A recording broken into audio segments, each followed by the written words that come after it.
Here's a video to show you the differences between the SQ5 and the SQ5 Plus mixers from Allen and Heath. So my perspective is that I've had this SQ5 on the left since 2019. Yesterday this SQ5 Plus on the right arrived, and I've just been experimenting with the two and comparing them. So originally I had the Q16 back in the day, then I replaced that with the GLD80, and then the SQ5 on the left replaced that. So how have I found things as I've unboxed this and got to know it a little bit? I couldn't find many side-by-side comparisons, so I thought it would be useful to do this for people who are considering upgrading from one platform to the other, or who are migrating from one to the other for work reasons. So my usage scenario, I do function bands for things like weddings. I also do quite a lot of festival style work, fairly small local stuff, but it involves a lot of quick changes, very quick turnarounds, very quick setups. So that's my use case. I don't do touring with a single band, which I'd like to do someday, but that's not my main usage scenario. Okay, let's actually start around the back of these mixers, just because if you know the SQ5 well, you'll be familiar with this back panel, and if you move on to the SQ5 Plus, it is as good as identical. It really is only the paint and the labelling that's changed, but actually the input and outputs are exactly the same. So if we move back, one of the things that's slightly surprising is that the SQ5 Plus takes a little bit longer to boot, just a few seconds, but it is a little bit longer to be responsive. Nothing that's too troublesome, but something that I found a little bit surprising for a machine that should be more powerful. One of the improvements is that the SQ5 Plus can be updated, the firmware can be updated via the iPad app, something I first saw on the CQ mixer. Much more convenient, saves you messing around with USB sticks, and really quite useful. The SQ5 is USB stick update only, which the SQ5 Plus can also do.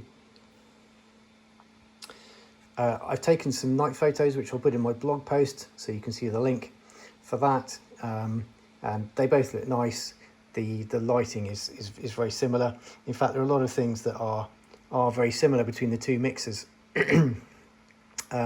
What you've got is the same soft keys. So these soft keys here mirror over here, these soft keys here, they're mirrored here, and the cluster of silver knobs over here, they're mirrored over here, just rearranged slightly, but nothing much different. The library key, which is that one, has moved to the other side of the desk, which is that one, and the G key, fader flip key, is the only button to go missing from the entire UI. On the SQ5 Plus, that can be made into a soft key function, but it's actually missing its own dedicated hardware key. All the other controls, all the bus layouts are the same, apart from we've got 4 dedicated effects buses on the SQ5, and we've got 4+4 on the SQ5 Plus for the RackExtra FX and then the RackUltra effects. So it's very quick and easy to move from one to the other, just slight layouts with also the EQ knobs, but fundamentally very similar. The screen on the 5 Plus, apart from being bigger, is now flush with the top. There's no difference there, whereas on the SQ it's recessed. Not really a big thing you'd think, but I prefer it being flush. The channel strips look very similar, but again recessed on that one. I think they're actually similarly recessed on this, but just covered with a flush piece of perspex or similar. The screen's a little bit more responsive on this. Hard to tell by how much, but some of the drag and drop functions are a little bit easier. Some of the things that just require a little bit of a gentler touch to get things done. So that's a bit more pleasing. The dark UI is clearer. So if I get back to the multi-channel screen on the SQ5 original, quite busy, quite hard to see what the meters are doing on the SQ5 Plus. If I start triggering the meters, you can see what they're doing, and if I zoom in on that one, it's a bit easier to see what that compressor's doing versus the one on the SQ5. So that's quite useful on the overview screen. As you can tell, there's a lot more real estate on that bigger screen for showing you more detail. In fact, yeah, I'd say the overview screen is much better generally. Okay, meter screen. So on the SQ5, you have a decent number of meters, but you had to do some scrolling. On the SQ5 Plus, the meter screen, you can see a whole lot together. As you could in both mixers, you can also see the compression going on, but you've got space for more meters, and you've got custom layers as well there as well, which is a little bit more fun. So a little bit nicer to use on that front. What else? Okay, so on the SQ5, you've got your layers, and when you reset the desk, you'd always have custom layer F available for whatever you wanted it to do with it. But because you've got now extra buses on the SQ5 Plus, because you've got the extra RackExtra FX buses, they're starting to consume things on layer D. So layer D is more busy. So the default layer F actually has your DCAs, your marshal, and your matrices. So whereas on the SQ5, layer F used to be empty on reset, it no longer is. So you need to take that over, or a different layer, to then start making your custom layers. So the desk is a little bit busier. I should say the channel count processing generally, lots of things are very much the same. It's still a 48 channel desk. You've still got your standard 12 buses on both machines, but you've just got a doubling of the number of effects buses on the SQ5 Plus. And then each effect unit's got its dedicated return. So, what else?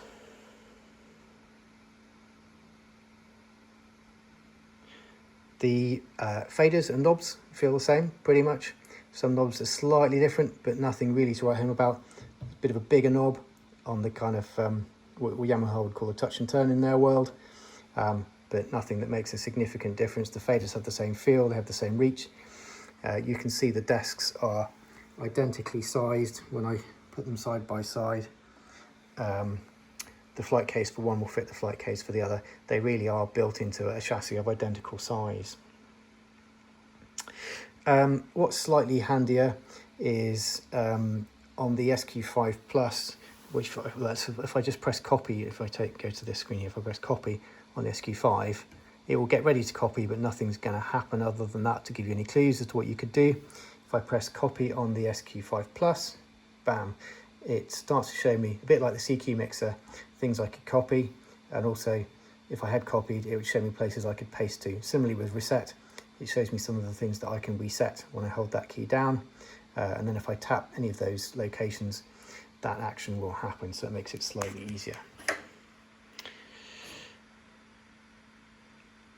Okay, one of the things I like, little thing, but in the scenes area, the SQ5 had lost the ability to do a desk reset in there. You had to go into a different menu, whereas you've still got a reset mix ability back in the SQ5 Plus here, which is nicer, so I prefer that. Something that's come back to how it was in some ways, but it's a nicer way to do things. Okay, and then talking about the user interface generally, let's go and have a look at some controls. If you have, let's say, your EQ here, the SQ5 way of doing things is to have a mock button with a label like that. And it works, but it feels a bit like some of the old iPhones. On the updated user interface, which is similar to the new Q series as well, you've got buttons that change like that, and I think that is a clearer, better way to do things. so that's nicer. And some things are broken out a bit more because there's simply more space. So you can see that the channel summary down the left hand side, you can see a bit more about what's going on. Okay, one of the nice things about the experience when you get the new SQ Plus series is, at the moment there's a promotion where you will get all the RackExtra effects. So that's nice. So that means that your effects rack will be nice and full with RackExtra FX when you get this mixer. This feels a bit like going back to the days of the GLD, where I had a lot of this stuff with the GLD. So if I go and pick this, press the library button, I've now got some of these familiar compressors. For example, I've got back, where are we?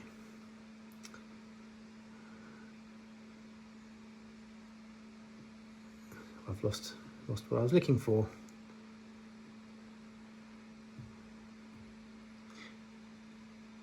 Okay, that is not what I was expecting.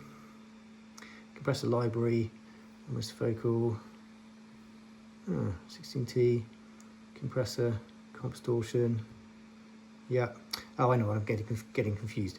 So there are only certain effects that you can get in the compressor library which don't actually go into the RackExtra FX library. Comp distortion, that's one of the ones that you will get with your pack from the Allen and Heath website if you register the SQ Plus mixer promptly.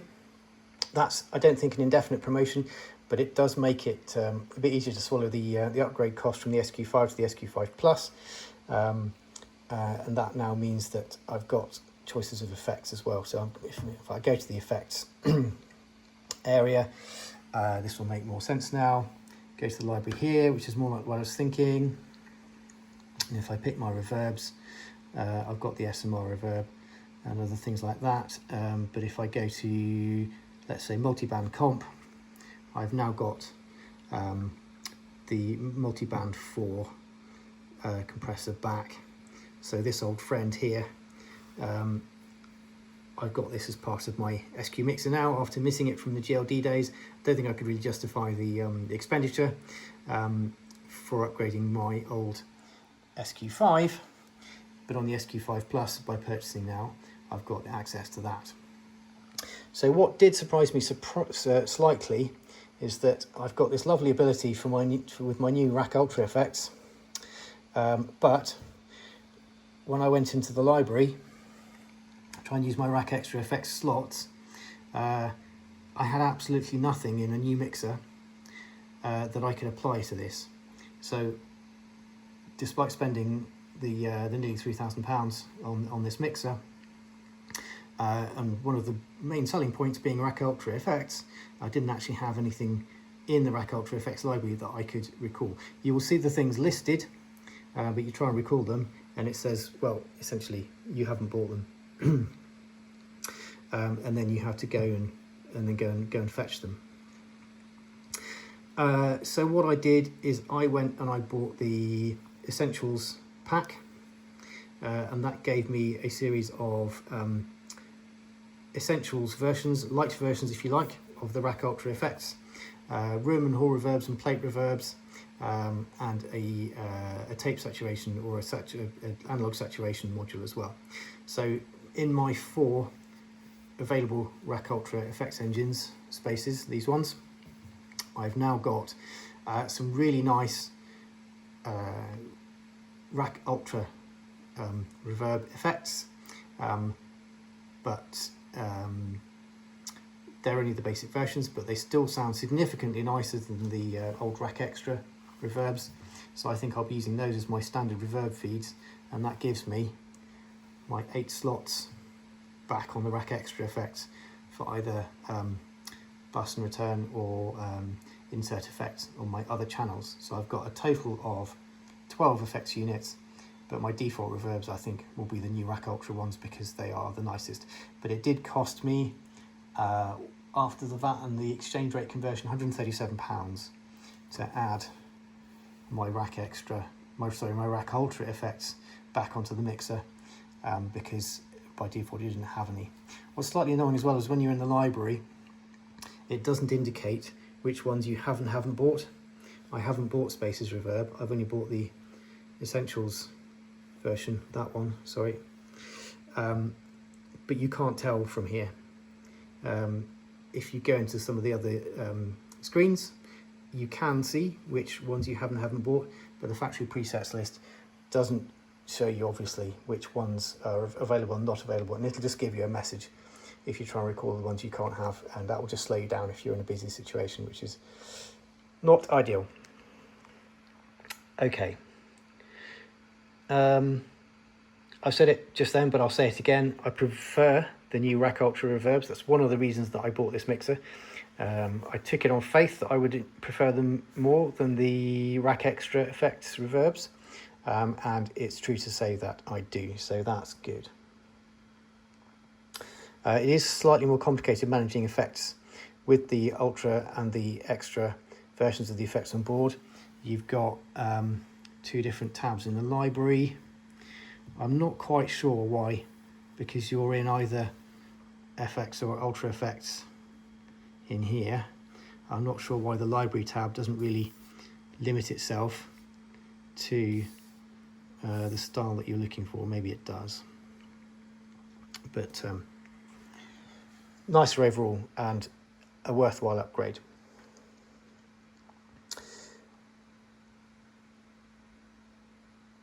Let's, before we move on to some of the apps, just the screen generally, you can see that it's significantly bigger. If I go back to this overview screen here, and we just take a moment, there's a lot more room on the Plus mixer to show you information about what's going on. If I dive into some of the models, there's just a bit more space to control things, and the UI inheriting from the Q series, or following the Q series, is neater and tidier, and is more of a pleasure to use. The drag and so on, which you can do on the original mixer as well, still a little bit nicer on this one. Okay, so that dark UI carries through. So if we look at this is the PC version of the app for the original SQ. Apologies for all the reflections. Starting to look a little bit dated now, maybe. This is the version for the SQ5. Really quite similar, but much flatter. You'll see, because we've got more buses to cater for, there are more buses down the side of the screen here. And similarly on the iPad app, which again follows the main mixer very closely, we've got a huge stack full of buses, because we've now got twice as many FXN buses on this desk, whereas the original app, oh, connection lost, let's resync. There we go. We've got half the number of effects buses on the original app, so it's a little bit different, but essentially the modern app follows the upgrades in the UI for the new mixer, and it is a little bit cleaner, but essentially very familiar and very much an evolution, not a revolution, which makes it very easy to move from one mixer to the other. Okay, so there we are. Some of my thoughts on migrating from the SQ5 to the SQ5 Plus. I'm looking forward to taking the SQ5 Plus out on the road. I certainly wouldn't complain if I got given an SQ5 by somebody that I was working for still, because it's still a highly decent mixer, still highly capable, still nice and fast, still one of my favourite iPad apps around. They haven't messed too much with the iPad app. It's as good as it was, and in my opinion, nice and quick to work on. So I'm also quite happy if I have a mixer side of stage to go out front with the iPad and get lots of good work done. And I also like using the iPad from the stage, and again, the app hasn't had much changed to it, so that's really good. Okay, that's my quick user review of migrating from the SQ5 to the SQ5 Plus. I've linked these two desks together, which is as easy as ever. One of the reasons I stayed with the Allen & Heath SQ ecosystem is that I've already got the DX168 stage boxes. I've already got other friends who've got SQ series mixers, so I know I'll be able to link mixes like I have linked these two today, cross hire and sub hire, and that makes my life easier sticking within the ecosystem. And as I've moved from the the Q to the GLD to the SQ, I've changed my stage boxes out of sync. I had the original AB stage box with the Q, kept that for the GLD, and able to keep that as I moved on to the SQ, and then I upgraded to the DX168 stage boxes. So I've been able to stick in the ecosystem, and if I was to sub-hire my stage boxes out to another Allen & Heath user locally, which I can, or hire anything in, we all have the same thing. So that's one of the reasons why, because this platform is quite widely used around where I am, and the fact that I don't have to replace my stage box hardware when I upgrade the mixer, or use different mixers for different jobs, is a distinct advantage to me, and one of the reasons to stay on the platform. Thank you very much.